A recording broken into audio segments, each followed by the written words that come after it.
চালায় যেতে পারবেন? তাও পারবেন।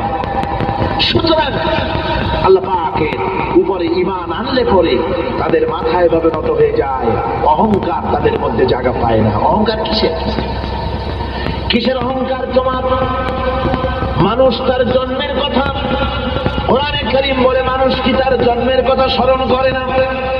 তোমার তো এমন অবস্থা ছিল, দুনিয়ায় উল্লেখযোগ্য বিষয়বস্তু হিসাবে তুমি পরিগণিত ছিলে না। তুমি হচ্ছ, তোমার জন্মের উৎস কথা হচ্ছে এক ফোঁটা নাপাক পানি, এমন নাপাক পানি যা শরীর থেকে নির্গত হলে পরে গোসল করা ওয়াজিব হয়ে যায়। এমন এক ফোঁটা নাপাক পানি যার জন্মের উৎস, তার আবার অহংকার কিসে? পৃথিবীতে অহংকার যারাই করিল আল্লাহ পাক তাদেরকে ভালো করে দেখায় দিলেন।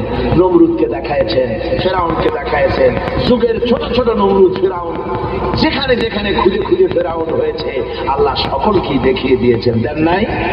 দেখিয়ে দিয়েছেন। সুতরাং মাথা নিচু করে চলতে হবে, বিদ্যার বড়াই করা চলবে না। কত লেখাপড়া করেছো তুমি?